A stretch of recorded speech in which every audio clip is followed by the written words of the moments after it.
Ќе бев задоволен доколку премиерот дадеше некакво ветување дека ќе се намали бројот на закони по скратена постапка кои што се од областа на економијата. И тоа не го зборам од аспект на некаква суетност на пратениците, туку го зборам стварно од аспект на предвидливост на економијата. Тоа како репер се мери во сите светски извештаи. На Светска банка, на ММФ, значи е репер. И ние овие прекуноќни промени во законите, без да навлегувам во содржината, на вистина е недобро. Ако вие не удрите по маса, тоа така ќе си продолжи. Сватете ме дека многу честно ви се обраќам вас пред очите на јавноста за да извршам некаков притисок врз човек кој што може да изврши притисок врз владата и пратениците да престане ова. Скратената постапка треба да биде исклучок. Нас во последните неколку месеци ни стана правило. И пак ви велам, не од суета на пратеник. Јас сум доволно време тука во парламентот, не ми е чувството дека некој ме прашал, не ме прашал, ми кажал, не ми кажал. Налет нека е.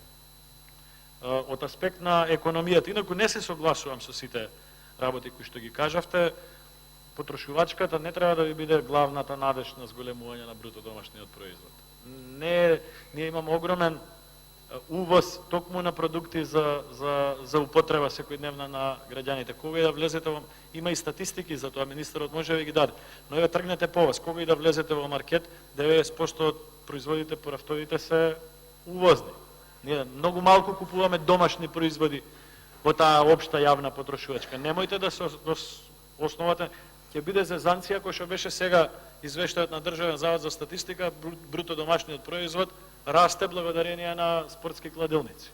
Не е тоа добро. Воопшто не е добро. Инаку, оправдувањето избори, не избори, може да е оправдување за вас. Но министрите за труд и министерот за финансии сигурно не биле вклучени во преговорите за промена на уставот или во анализи дали ќе има предвремени избори или нема да има предвремени избори, не ни треба да биде. Знам дека може да ги тангира планирањата, но тие треба паралелно да си работат својата работа максимално посветено. Двајцата се педантни како луѓе, ја немам никаква дилема, ама треба да ја сватат и одговорноста на секоја постапка, што ја прават вака или така, во системот, едниот доаѓа од невладиниот сектор, другиот доаѓа од академската заедница, лично максимална почит, но секој минимален чекор во нивните министерства предизвикува турбуленции во овој сегмент. Затоа немам дополнително прашање, но ви апелирам да запрете со скратените постапки во делот на економските ресори. Благодарам.